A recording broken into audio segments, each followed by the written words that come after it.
Hey guys, here's a quick summary of our presentation on overwinter controlled units. We had one of four Hypertech units that were spread across the state of Pennsylvania.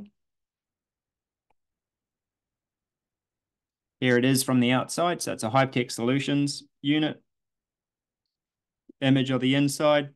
The unit can maintain 38 to 40, circulate the air, monitor CO2, can track humidity and temperature on the inside, and exhaust the air on a scavenge cycle. It can also be remotely monitored with text alerts.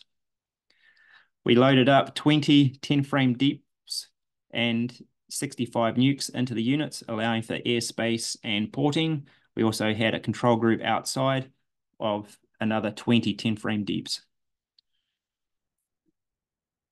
We had light mortality rates with the bees through January.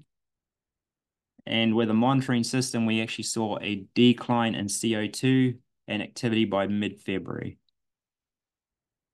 We have independent weather stations running, so we could see the temperature spikes averages throughout the time period. By end of March, we had masses of dead bees inside the coolers. So the right-hand photo actually shows you so much dead bees on the ground, it actually covered the entrances of the bottom boxes. When we swept the floor, we got 4 buckets of about 8 to 9 pounds of bees in each bucket. That didn't allow for bees that were dead on the bottom boards, and it didn't allow for bees that were still dead in the cluster.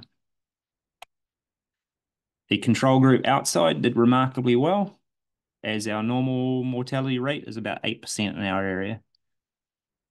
Large populations came out even larger by end of March, and our smaller nukes that we put into 10-frame units, they were bubbling with bees too.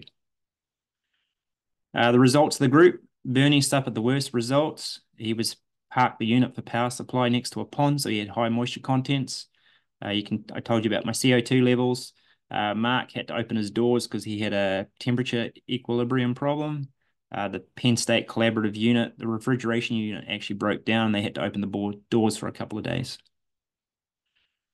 Things to do differently. When we loaded the bees, it was our first night of below 40 degrees Fahrenheit. We still had foraging bees and drones, mass population inside the boxes. Still had brood. So I'd like to wait before we load the boxes up and actually get the broodless going in. Raise the boxes off the ground. That would stop the mortality rate from suffocation.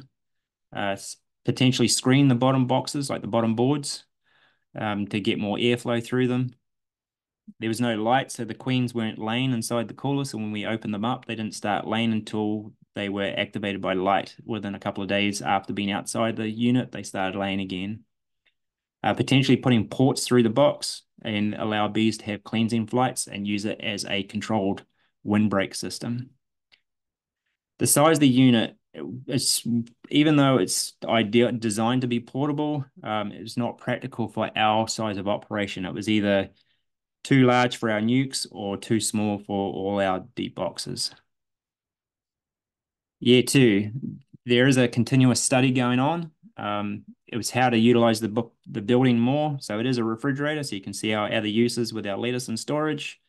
The study is actually looking to load earlier as a way to minimize robbing behavior. Research was funded by the Sustainable Agricultural and Research and Educational Grants. We'd like to thank them for the opportunity to be in part of this research.